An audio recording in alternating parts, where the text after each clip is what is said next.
What's up, podcast land? It's your girl Niche, and welcome back to another episode of Laughing and Crying. This is a podcast that values all relationships, including the ones that we have with ourselves. So if you're new, welcome. We're going to have fun today. I guarantee you we're going to have fun today. On today's show, we're going to do things a little different, jump right into our conversation about sex drives. And then we're going to have a little Q&A at the end of the episode because I know you guys sent in questions and I'm just really excited to jump in this conversation. I have someone in the building because I'm not talking about sex all by myself today. We're not doing that. So, Eleni, say what's up to the people. Hi, Nish. Thank you for having me. Yeah.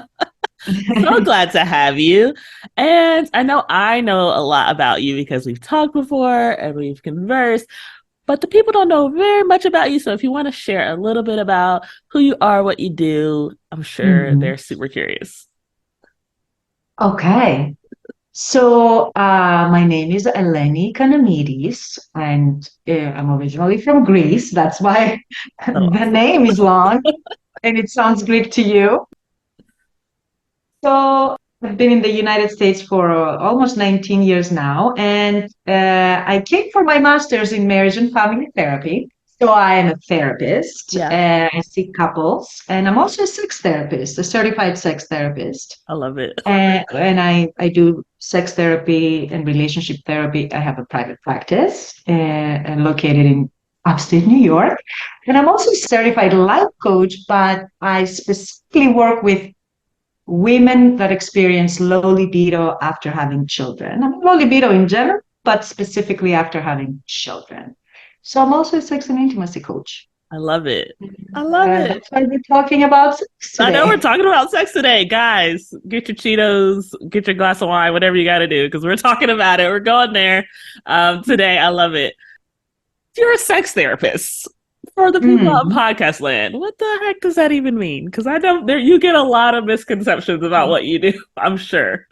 I do. I'm glad you asked about that because sometimes people think that sex therapy is actually me showing people how to have sex and how to, help them fix some issues struggles that they're having sexually. So there is this misconception. Right. Not too likely that, they confuse sex surrogacy with sex therapy. And let's just say sex therapy is talk therapy.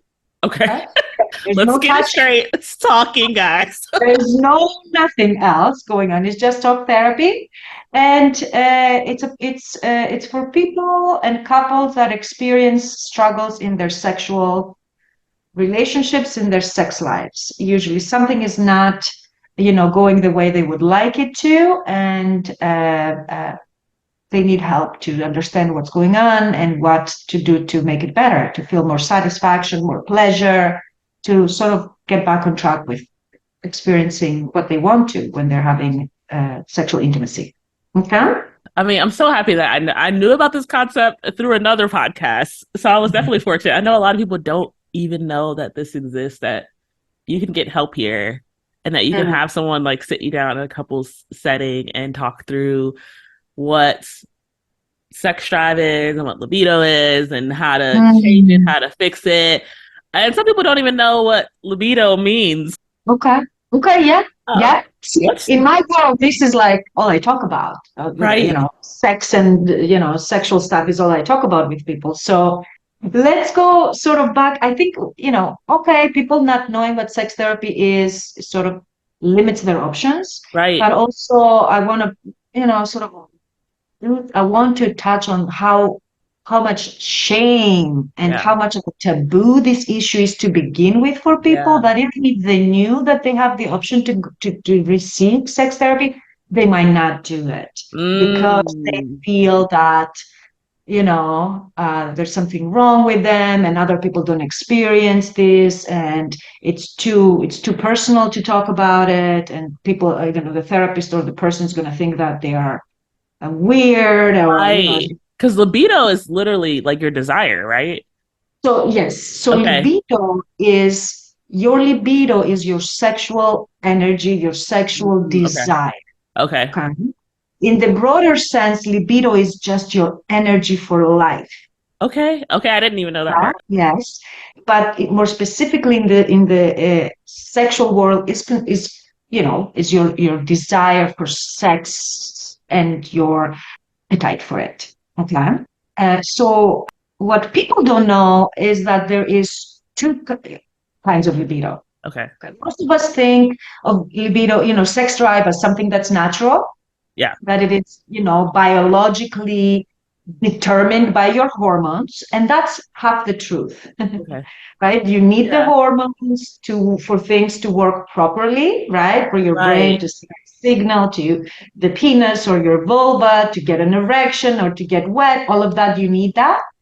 But that's half the story, right? The other half is actually your brain from the perspective of your feelings, your thoughts, your imagination, Right. all that goes along with sexual intimacy and why we want it versus not. Okay? Because, so for example, people can have orgasms in their sleep. Like, What? nobody's touching you. You're Yes. asleep. Nobody's touching you, nobody's rubbing anything. Right. Right. Right. The brain has the ability, the power to create strong sexual feelings and actually lead to an orgasm, even though Okay. there is. I'm connected the dots now. Okay. So Yep. the biggest organ is the brain. The biggest sex organ. Is that what you said? The biggest sex organ is the brain. Okay. I'm taking my notes. Yes. I'm a student today. I'm a host, but I'm also a student today. So I'm taking my notes. You gotta stop me because you Yeah. gotta say, okay, hold on, wait. I'm like, hold on. Because you just blew my mind with that one. But question that came up while you were talking. So Mhm. libido is your desire. And your libido is also your drive for anything. But people have different ones. I think that's my most curious question today. Is like there's people who have higher desires and people who have lower desires. Mhm. And I know that when I got married, I came in thinking, oh, men, like they're gonna have the higher desire. My husband's gonna have the higher desire. I'm gonna have the lower desire because that's what I'm told throughout life, right? Yeah. And I'm gonna have to figure out how to make my desire higher to match in marriage so that he's not looking at me like, what are you like? What are you Mhm. doing? Why aren't you? You know what I mean? And so when you meet couples, is this like their thoughts as well? Is there shame around that? Is that what you see that For it's usually sure. okay? For sure, for sure. So you're talking about a step ahead of what how it can look like because yes, everybody's libido and the way they handle it Yeah. is different, right? You're right. So there's always a higher desire partner and a lower desire partner in any relationship. Okay. That's going to be the norm. People believe that to be a problem and something to fix because they remember that it wasn't like that in the beginning of the relationship. Right. Right. Because Okay. yeah, at the beginning, I felt like Yes. we were very similar. And that's because of the new relationship energy, right? Okay. You have really different hormones, different substances are running through your brain, and they create those butterflies in your stomach, and Okay. you think about your partner all the time. It's you are infatuated, you're in love, and that makes the brain and your body function differently. Your thoughts are always positive about your partner. They can do nothing wrong, right? Okay. So the Okay. puppy Which is love not the case honeymoon. Yeah. when you Okay. are 2 years into it. Your Right. partner can do a lot wrong, Or and you're three. sort of Almost three. Because frustrated about each other's, doing things different. Like you're actually transitioning to a different phase of mm. mental state in the relationship too. And that's big part of why your libido. And that makes sense if the brain is the biggest sex organ. There you go, right? Why it changed? Okay, I'm following. Okay, Yeah. Yeah. But so now I don't want it to make it sort of, this is not all black and white. right, right, Right? right. Meaning I don't want to overgeneralize, right? Because generally more men have higher libido than women Okay, so because there their is some truth to bodies, that. yes, Okay. their bodies are made differently, right? That's the healthy male body. Excuse me, you wake up with a hard on, you have an Yeah. erection, and you wake up with it. Okay. You don't have to try and produce any desire. You can feel turned on even if there is no reason for it often, Hmm. right? So they wake up with a hard on. It's easier to get an erection even if they don't want to sometimes, Yeah. right? Yeah. So we don't have to try as hard to get in the mood. Okay. But some men, of course, do, Yeah. right? Because of other things that we're going to talk about later. Okay. Let me explain this. For a woman to feel the sexual desire, Hmm. first she needs to become aroused. So it's actually backwards. Listen, Men, men. Listen. so men are easily aroused, right? Right. They just feel the desire. Those two kind of go together. For women, they have to become aroused first before they feel the desire for sex. And that's why foreplay is so important, correct? Right. We all know that foreplay is important, I'm and that's the following. big right. And foreplay doesn't have to look like, oral sex or sort of, what you do the first 5, 10 minutes maybe before you have intercourse. Foreplay can be because the brain is the biggest sex organ. Yeah. Foreplay can be anything throughout the day, a sweet text, a nice note, a hug and a kiss, a nice sweet word. That can be foreplay So for both essentially, men. sex starts in the morning. Sexual desire can start Sexually anytime. desire can start in the okay. That's Yep. right. Foreplay can start in the morning. Foreplay can go along for the whole day until you see each other again. Right. So far, so good? So far, so good. I'm listen, taking notes over So, here. yes. So now, in talking about sexual desire and how it's different for men and women, earlier I said that there is two kinds of libido, two Right. kinds of sexual desires. One is the spontaneous one, and Okay. one is the responsive. So Okay. the spontaneous is what we believe to be sexual desire as a drive, something natural that happens in your body, and you know, it's sort of like you get horny, you feel horny. That's Okay. spontaneous. It happens. You feel turned on, or you don't have to put any effort into experiencing it. It's just there. Right. The, the responsive sexual desire is what happens after you become aroused. Pretty much what we were talking about earlier. And it's equally healthy, equally important. It's actually the way to being able to experience sexual intimacy well into your 60s and 70s and 80s. If you know how to harness your responsive sexual desire and you don't make it mean that it's the wrong kind and that the right kind is spontaneous and that because I see a lot of couples, Nish, come to couples therapy and sex therapy because, let's say, wife or the female partner does not have as much spontaneous sexual desire anymore, but Mm. she has responsive, right? She'll say to me, once we get started, things are fine. We have sex and it feels good and I can have an orgasm, but it's not there. I don't think about it. I don't want it. And they think that's a problem. Oh, okay. So is the responsive sexual desire linked to what people say with the lower desire? Yes. Okay. Okay. Okay.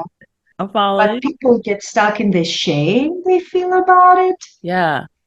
that they don't have so much spontaneous sexual Spontaneous. desire anymore, and they make it mean bad things about them, bad things. The partner makes it mean that, he or she is not attracted to me anymore, not desire. So then the mental baggage starts to happen in a relationship Yeah, when, because that was literally the frustration for me because I feel like growing up as a woman and especially um, a woman who grew up in a my mom was a single mom and stuff like that. It was like I was socialized like not to desire Mhm. sex. I was socialized like, oh, if you desire sex, you're a hoe. Like you need to keep your legs Yeah. closed, be in the books.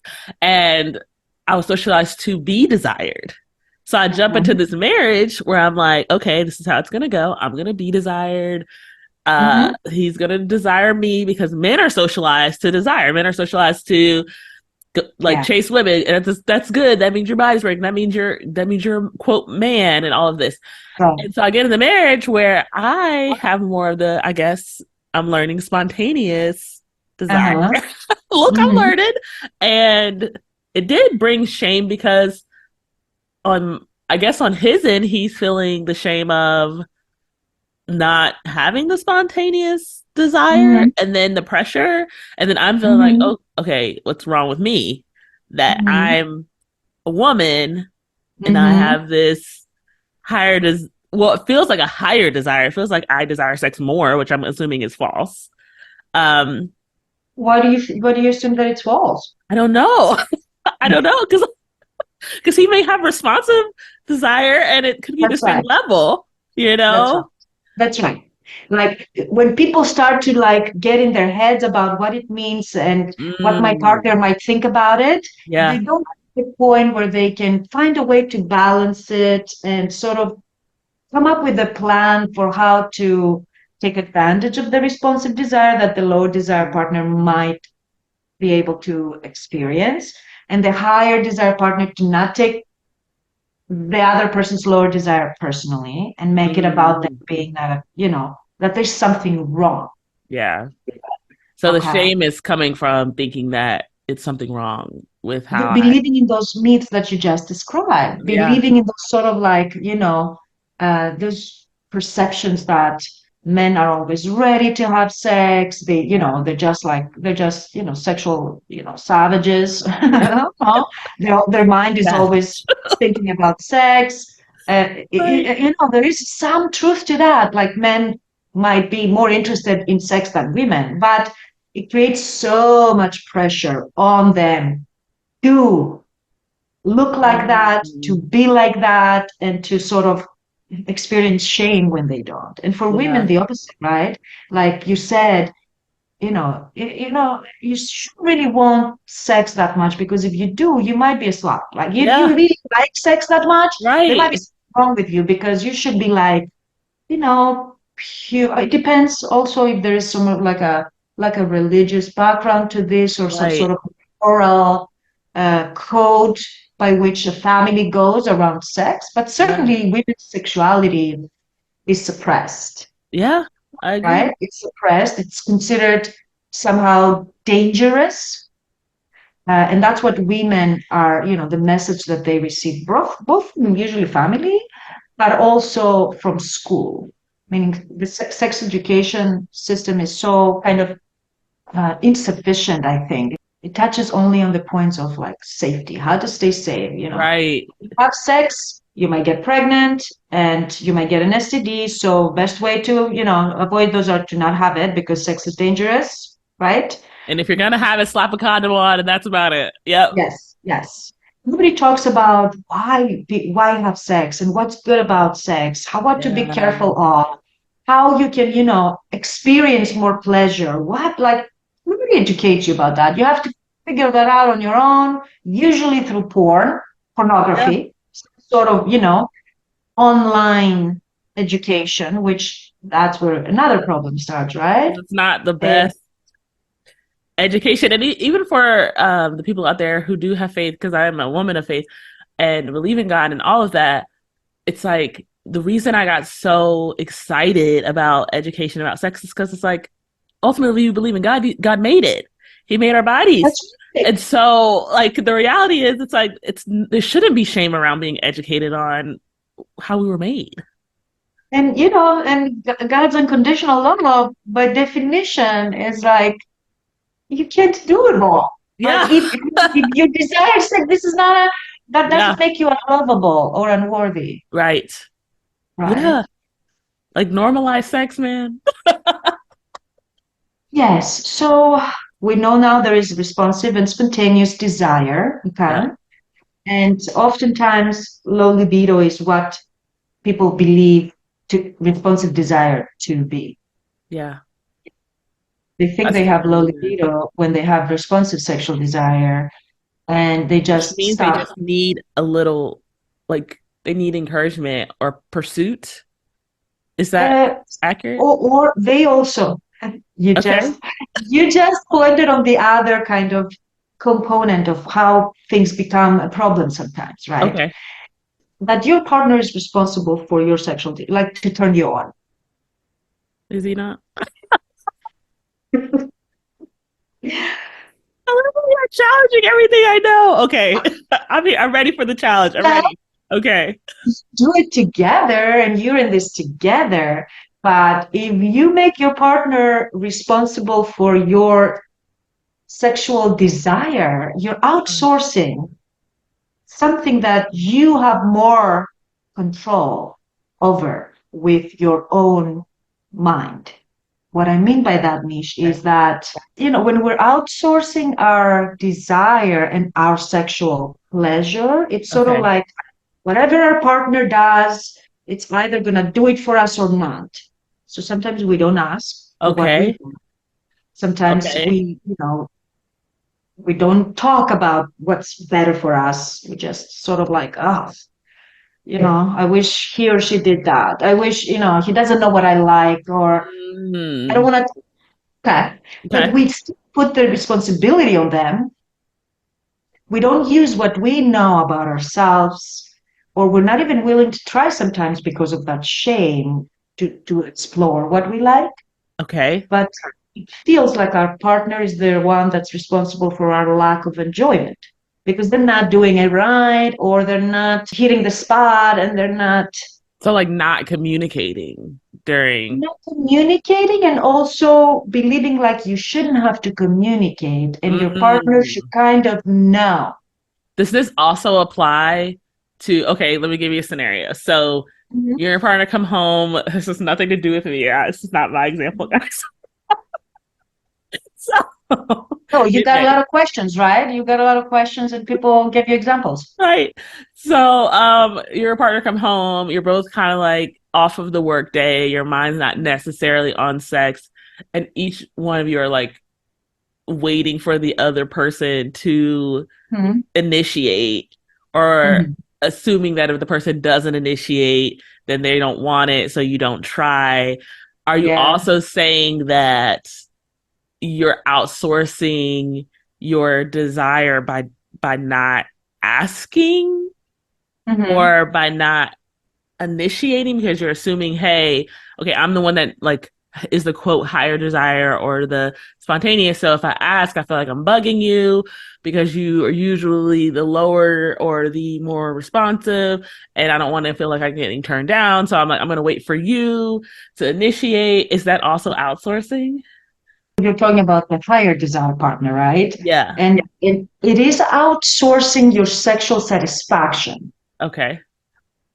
not so much your libido and your desire, because you have it there, right? Right.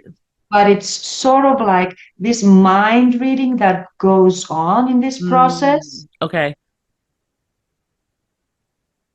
You end up missing opportunities for connection, sexual play, fun, curiosity.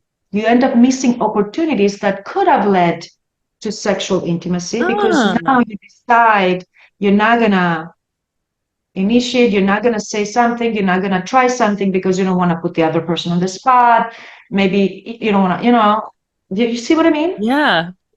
You end up missing out on opportunities for connection, fun, sexual play. Maybe it's not gonna be intercourse Yeah. because yeah, that's the other thing that gets in the way, right? When people think that unless it leads to intercourse, there's something wrong or Mm. it's not complete, Yeah. right? And Yeah. intercourse, I think of intercourse as a 5-course meal. Huh. Okay. Okay, so I know about one course, foreplay. I know about the other course, which is, as I like to say, peen and vagine Okay. Okay. Well, in a okay. heterosexual relationship, at least. And so, um, what are the other courses? Well, I think foreplay is not just one meal. Okay. Okay. Okay. Foreplay extends to, I would say an appetizer is sort of like the foreplay that comes with looks and hints and sort of that is Mm. not, there is no physical touch yet. Okay. Okay. So non-touching foreplay. Okay. Oh, wait, let's take it backwards. Dessert, main course, soup, salad, and appetizer. Okay. Okay. Okay.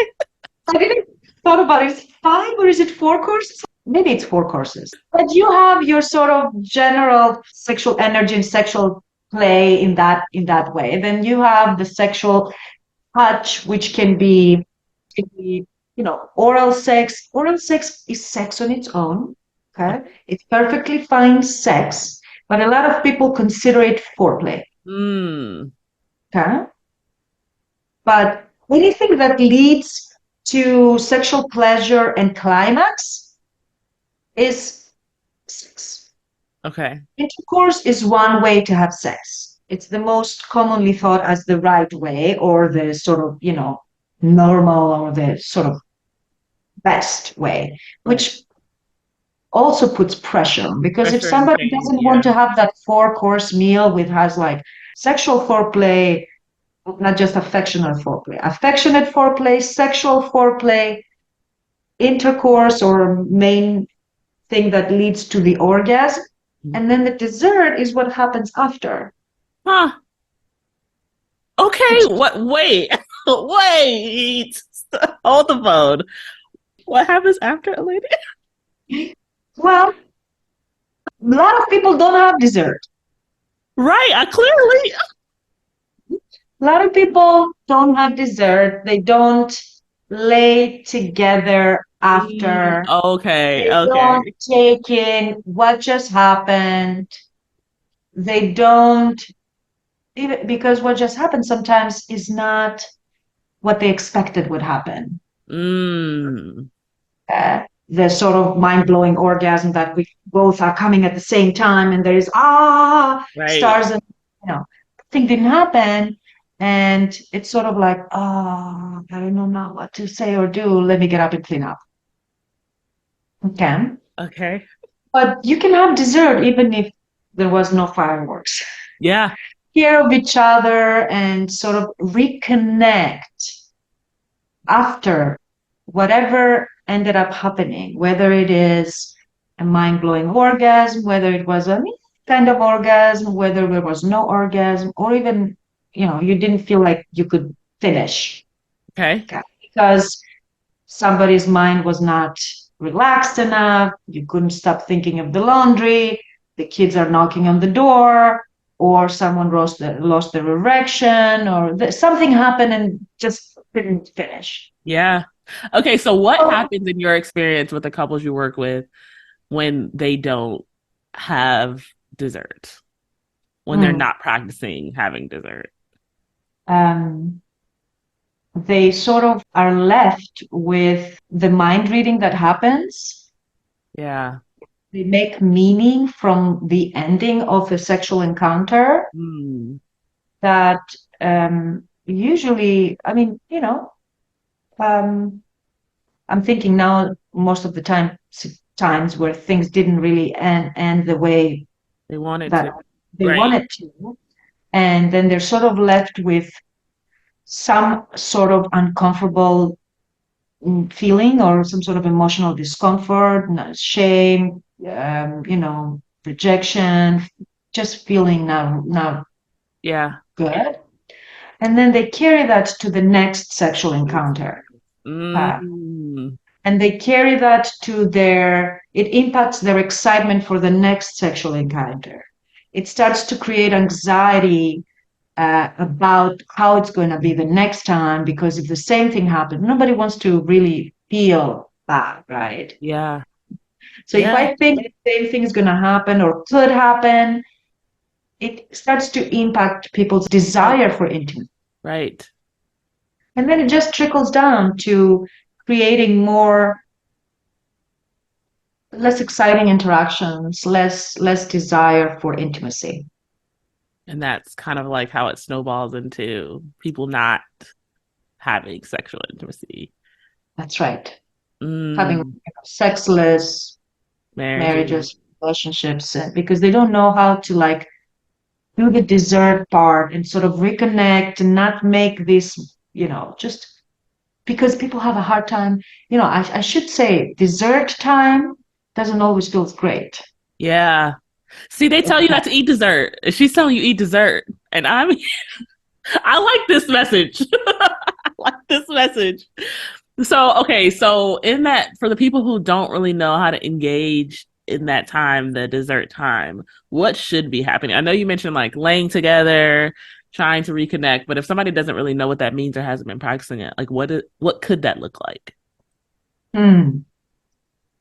Well, that could look like uh, making a commitment to yourself and your partner to not just avoid the discomfort that you experience in that moment and to sort of lay down or sit down and sort of make some eye contact. It's going to be difficult because something uncomfortable has happened Yeah, and it feels like, you know, I guess think of this as the place to learn how to tolerate. This is intimacy, and intimacy doesn't always feel great. We think yeah, of intimacy as feeling warm and fuzzy, but it's not always warm and fuzzy. Sometimes it's difficult, and to make some sort of eye contact and like be vulnerable.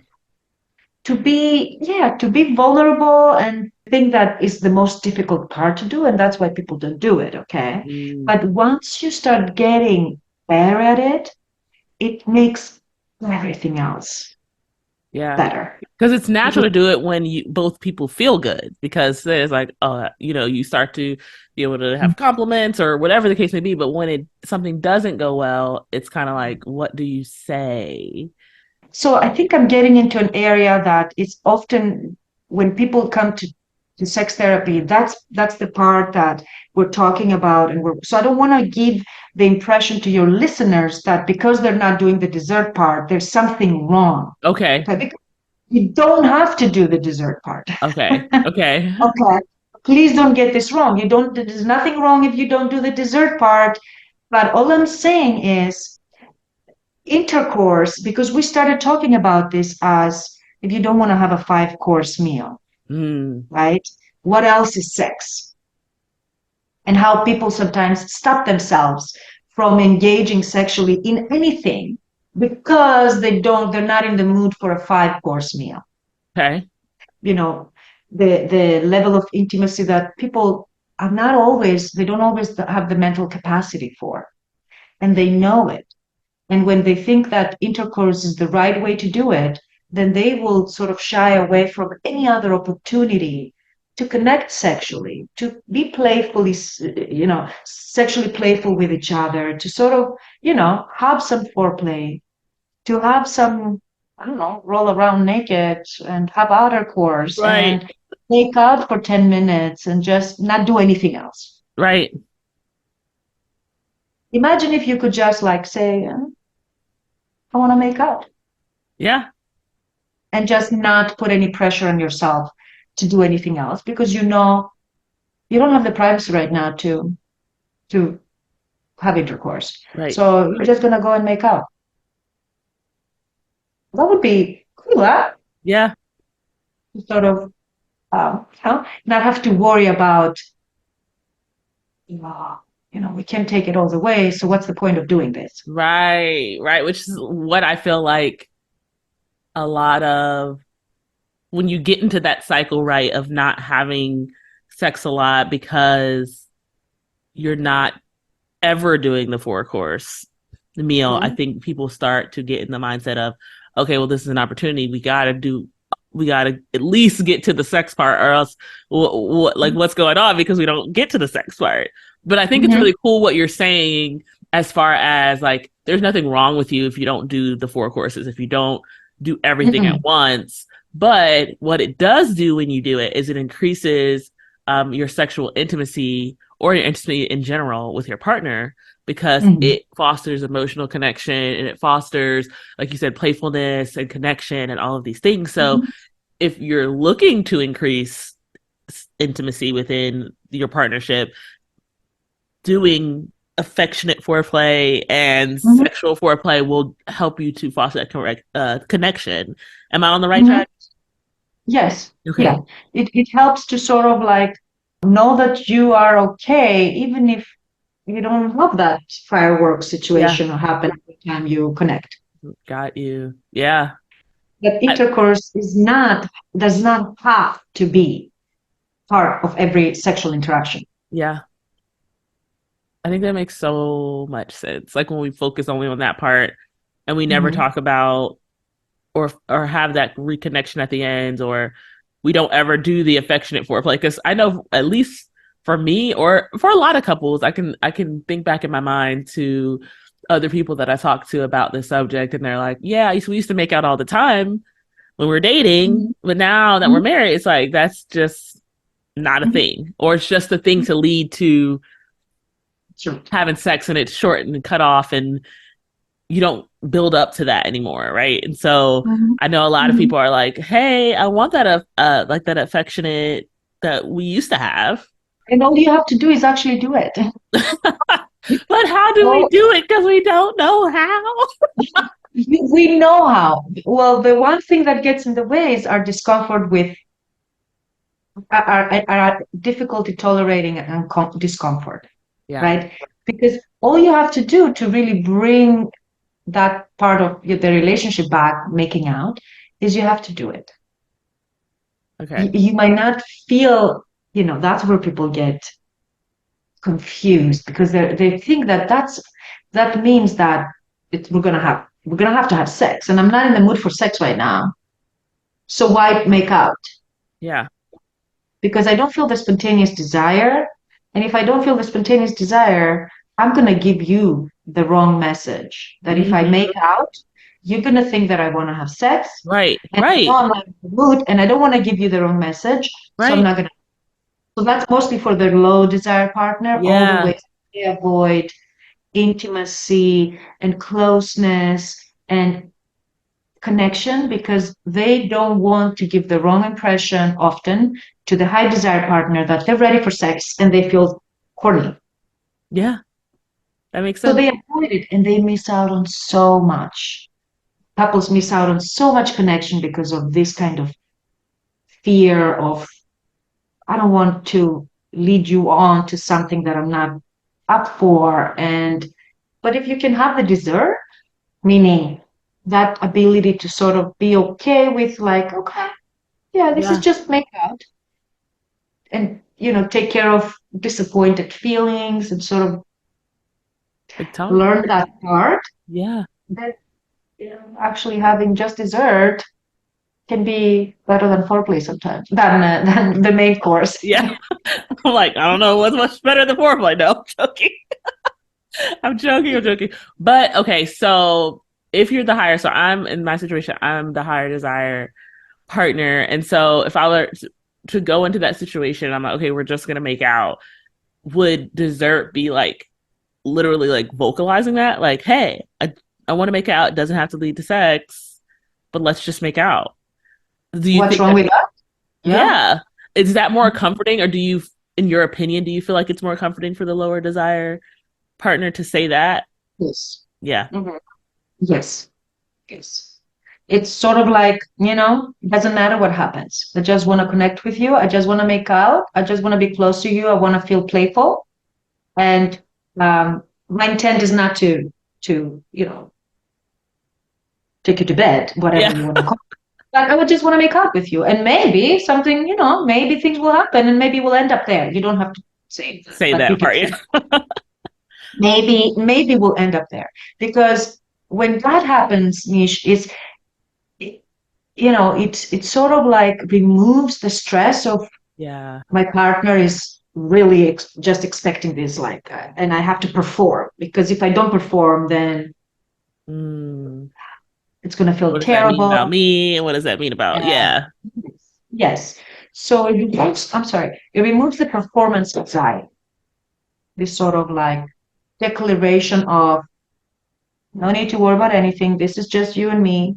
And we're sort of doing our making out thing. Yeah. And I think no that's so pressure. great because I think what ends up happening, and I'm sure you've run into this in your practice, is when you have that higher desire person like chasing the lower desire person, and the lower desire person is like running from the higher desire Mhm. person, it eventually like builds up resentment in both people of like, Yes. oh, you're bugging me, and you never want to have, like, it's this like argument and this tussle and this fight.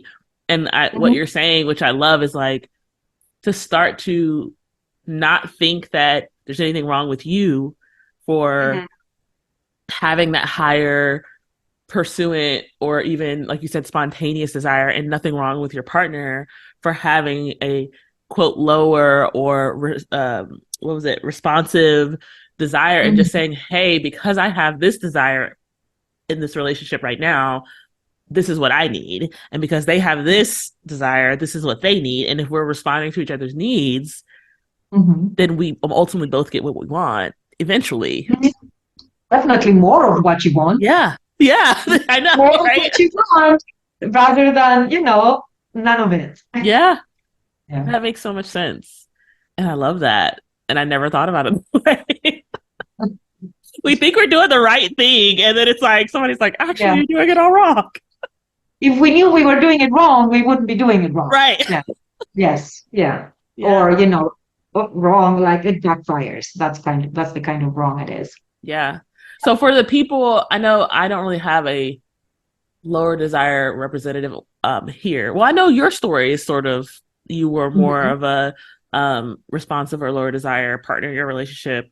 So for the Mhm. people who are more lower desire and maybe they don't know why, or maybe they're like, I don't know why I don't want, what are some things that like impact your level of desire to make you maybe be more of the lower desire in the relationship? Not that there's something wrong, but sometimes there is things that, you know what I mean, impact that, right? Okay. Yeah. So yeah, because in your question there was this assumption Right. I initially know. that there I'm is something learning. I had wrong to with, fix it. you know what I mean? You caught yourself though. Yeah. There's nothing that impacts it because that's how it is, right? Okay. Meaning responsive desire is normal. There is nothing wrong with it. Okay. Sometimes there are situations that impact the person's ability to experience sexual desire and pleasure. Okay. Gotcha. Of Okay. course, medications are the first one, right? If somebody is on meds that create sexual side effects, that's a big reason why they Okay. might not have, sexual desire or the ability to perform sexually the way they used to, like Gotcha. for men and women, especially the ability to climax and all of that. Okay. Some medical conditions impact a person's sexual desire, Okay. and the same thing, right? Certain medical conditions, um, and medications. Those are the big ones. And then there's also the hormonal side of it Yeah. that, especially for women, as we fluctuate throughout our cycle, that impacts our sexual desire and appetite, whether we're talking through the menstrual cycle or through, the different stages of our life, like menopause, things start to change. There's more vaginal dryness, hormones drop, and then. So, is that what you're asking me? Yeah. How Yeah. things? Yeah. Yeah. Because I know that although we're sitting here, and I know for me it's definitely a perspective shift of saying there's nothing wrong, but I do know that there are people with lower desire, like you said, who used to might have had a higher appetite for sex and now has like a lower appetite for sex, might be thinking there's something wrong with them. So And certainly, if there is a change within the same, in the same relationship and the same person, because you might be a lower desire partner in this relationship, but in another mm, relationship, you might have been the high desire partner. right, Okay. yeah, that's what's so So crazy about it all. that's Yeah. right. This concept is relative to your partner. So that's Mm, why I said earlier, there is always a high desire and a low desire partner.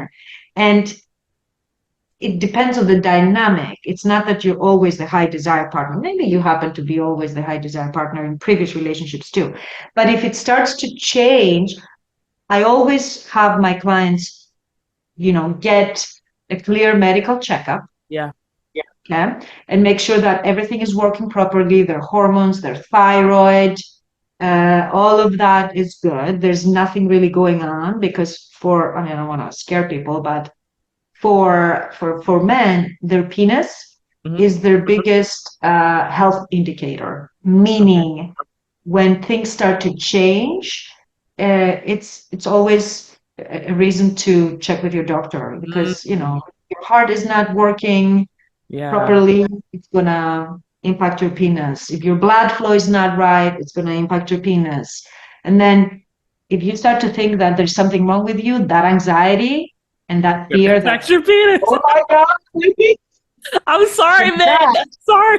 that creates performance anxiety. Yeah. And now it's not clear what's causing what. It becomes this kind of compounding effect and people start to freak out. So always check with your doctor, get a medical, you know, get the okay from the doctor that thyroid and hormones are fine.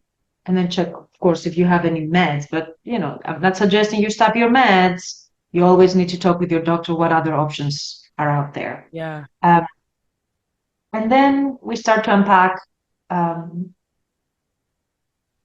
the mental side of it. So specifically for women with low libido that I work after having kids, and you know, we talk about all that sexual anxiety that's usually there before Mm, you have kids, like sort of all these beliefs about how things should be and what sex means and what's your role in a sexual relationship. Who are you doing it for? Are you doing it for yourself? Or are you doing it because it's a responsibility and an obligation? And all of that exists there right. sort of Right. stays dormant in a new relationship. And then when you transition to having kids and sort of being more in a long-term relationship, it all starts to come up again. Mm, And sexual anxiety, I have found, is the main reason, the main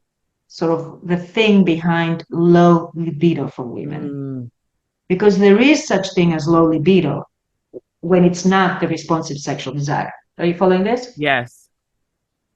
Sometimes people confuse responsive sexual desire with low libido. Okay. Okay, and that's important that we clarify that. Okay. Just because just because you don't have spontaneous desire doesn't mean that you have low libido. Responsive sexual desire, spontaneous sexual desire are both normal. Okay. When you don't have when you don't have spontaneous sexual desire, when you don't feel horny Yeah. to begin with, it doesn't mean that you have low libido, Okay. meaning lack Loaded of sexual desire. fire. It might just mean that you have responsive desire after you get going, things work fine, Yeah. but you just think that that's not enough. And you Okay. might think that it means you have low libido. Okay. Sometimes people get confused that way. Okay. But there is such thing as low libido in that you cannot really make yourself to help yourself get to the point where you feel desire and arousal because there's too much going on mentally in the background, Mm, too many things you're worried about, too many feelings that you don't know how to process, and just too much fear of rejection, fear of shame, all of that stuff. Okay, that got becomes then the you. main reason that blocks your libido because it's just too much emotion that's blocking it and Yeah. too much anxiety and thoughts and fears and just that you can't relax enough Yeah. to feel any arousal, to feel any desire. So because you're a therapist, I feel a little bit more comfortable asking you this.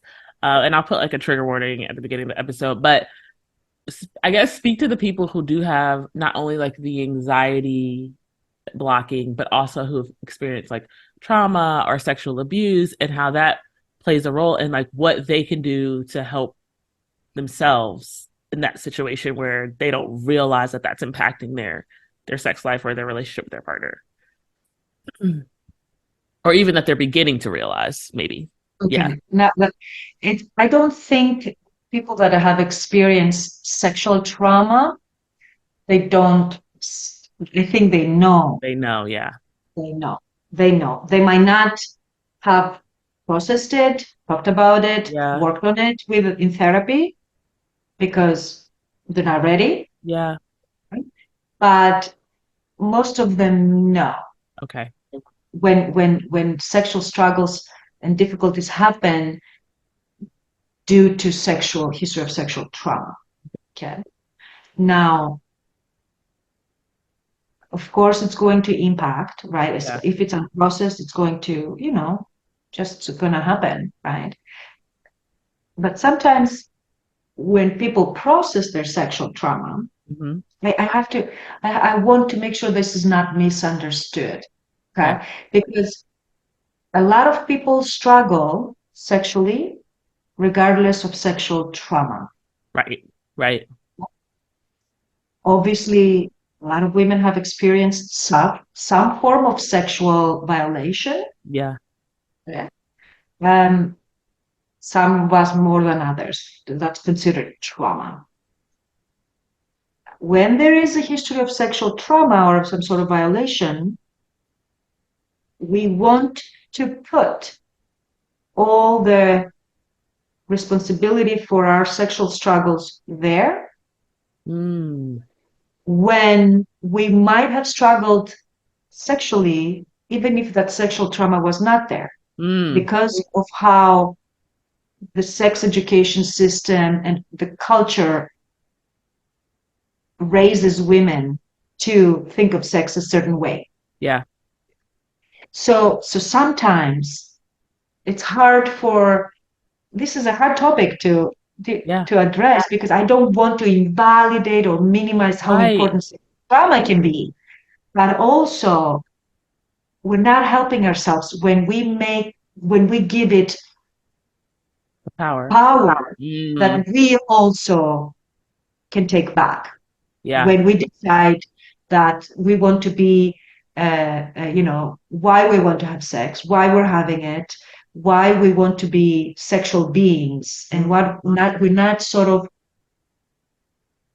denying that for ourselves because of some sort of sexual trauma Yeah. that we are fending off. Are you Yeah. following that? Yeah. So you're Yeah. saying like almost, well, understanding that your sexual desire is made up of many different aspects of your Yes. life, and trauma can be one of those. And a lot Yes, of people, they will make trauma the all of it. that's right. And it's not to say that that's not extremely impactful and Mhm. important to put focus on, but if you just put focus on that and you don't address what also could be, sometimes you can end up back in the same situation, maybe still That's blaming right. your trauma when it may be Yes. other things. But also understanding like after you go through something that, I mean, I would call it horrific, because I don't think anybody should have to experience that, in small or big ways. Um, that you have to go on a journey of like relearning what all of this means to you and allowing yourself to have the space at least to understand like what is my desire, um what's impacting it, like you said, am I more responsive, am I more spontaneous, and like really truly like owning. I know like you Mhm. say a lot, like being the CEO of your libido and making Mhm. sure that you're owning that. Is that kind of sort of what you're Yes. saying? Okay. Yes, you said Yeah. it perfectly. How to get your power back as a sexual being, whether there is trauma. Yeah. Because as women, we are conditioned to think of sex a certain way that doesn't serve us. Yeah. Um, uh, Yeah.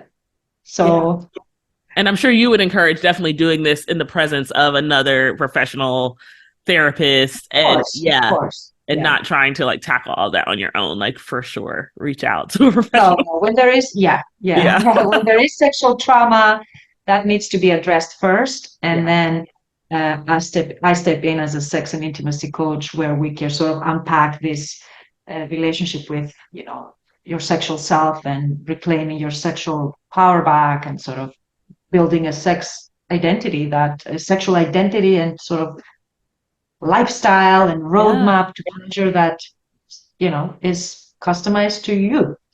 I love that. I love that. Yeah, I think that's going to be so helpful to my listeners, to podcast land, people out there. I hope you guys are appreciating that nugget of wisdom, because I really just think that men and women who experience sexual trauma, because I know we're socialized Of to course. believe too that it's just women, Mhm.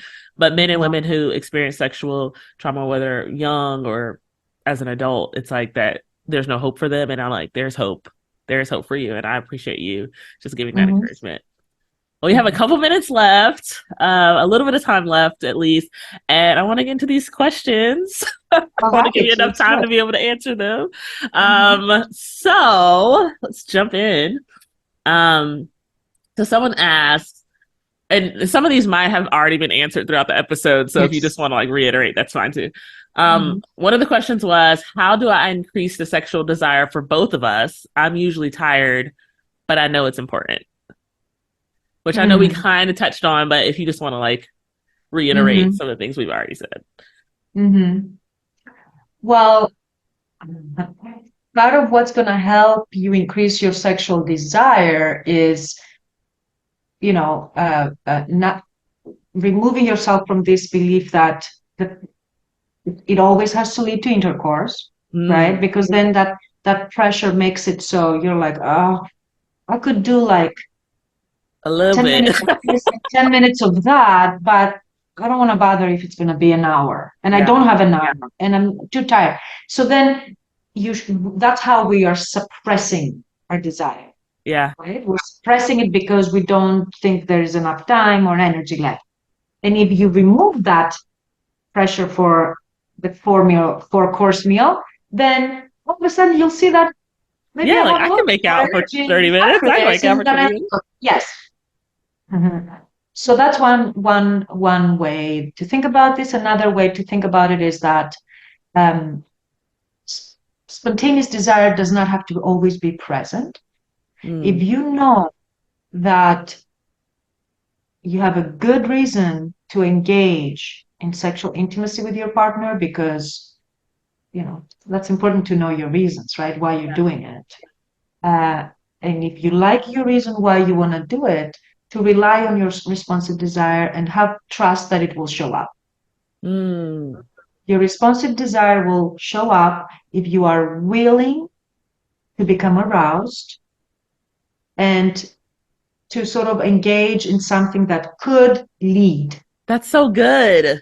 That's so Could lead. good. I love that you said that Okay. because I know that there are times, even though usually I'm the spontaneous desire person, Mhm. there are times where I'm like, I don't want to do this. But if like that affectionate what do you affectionate foreplay. I keep forgetting the phrase.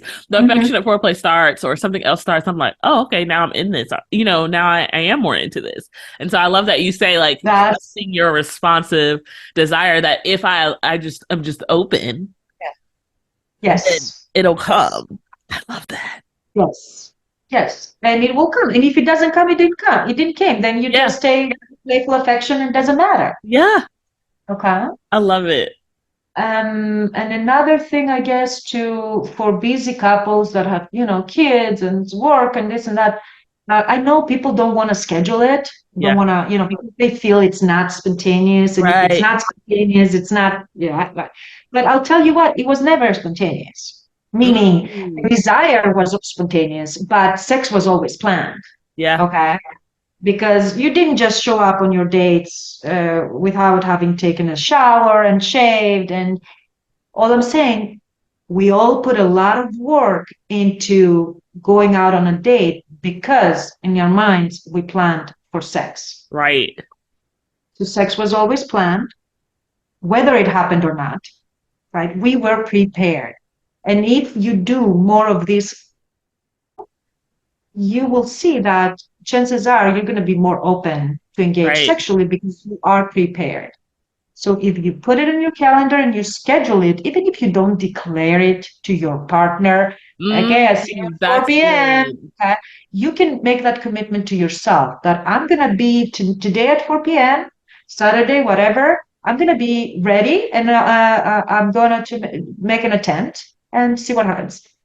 I've literally, and it's funny because you're answering another question, which I'm going to just read out just for the sake of reading it. How do I increase spontaneity back into my sex life when it's killed with life and responsibility? And so you're already like Mm-hmm. answering that. But I just love that you say, hey, you can plan it and not tell your partner that you're planning it. Oh, yeah. I love Oh, that because it's like, I think people think it kills it when you're mhm. like, let's sit down at a table, let's kick out our Yes. calendars. But you're like, put it on your calendar, don't put it on their calendar, you Mhm. know?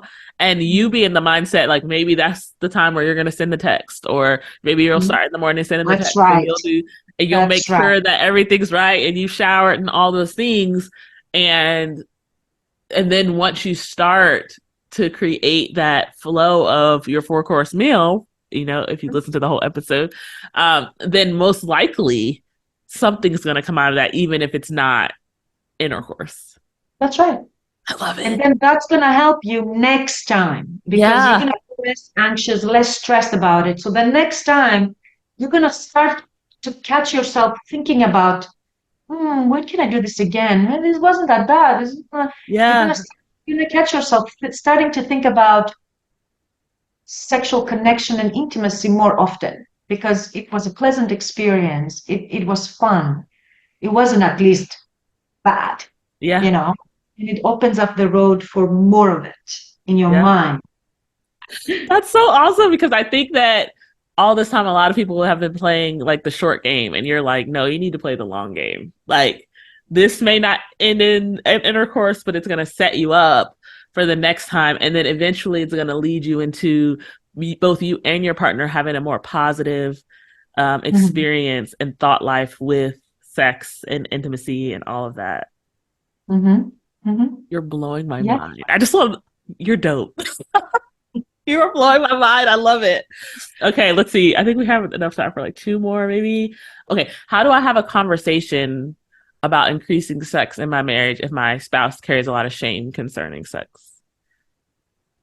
I think we did talk a little bit about that. Probably this person is asking because they're the higher desire partner, right? If because if the I don't know why would the husband carry shame.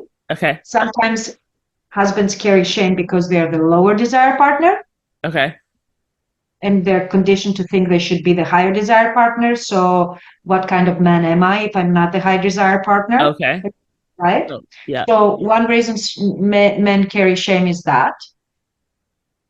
And then another reason could be that there is some sort of, I'm going to call it sexual dysfunction Okay. due to performance anxiety. Okay. Men have often a lot of performance anxiety. So do women. But guess what? Nobody can tell that we have performance anxiety Yeah, because that's we don't true. have hormones that doesn't go up. Okay. Yeah. For men, performance anxiety is a lot more obvious and visible than it is for women because their penis doesn't respond the way they want it to because their anxiety overrides Yeah. their blood flow system. Yeah. Okay. They carry shame about that. How do you continue to have a conversation about it or start a conversation about it? I think a loving place and a place of connection is the best way, meaning, I really miss you. I really miss Mm. our time. I want to be able to connect and to bring that back into our relationship. What can we do? What can we do? And usually, if things have gotten to a point where there is shame because of a dysfunction, you probably need to end up in sex therapy because Yeah. the person needs help to figure out what's going on. Yeah. If there is a reason like that that Right. Right. creates the shame, right? That there is a difficulty getting an erection, maintaining it, climaxing too quickly, or not being able to climax. The first part of the shame, like if they are the lower desire partner, I think we talked about all of this. Yeah. Yeah. Yeah. Yeah. No, I think that answers it, or at least I hope it answers.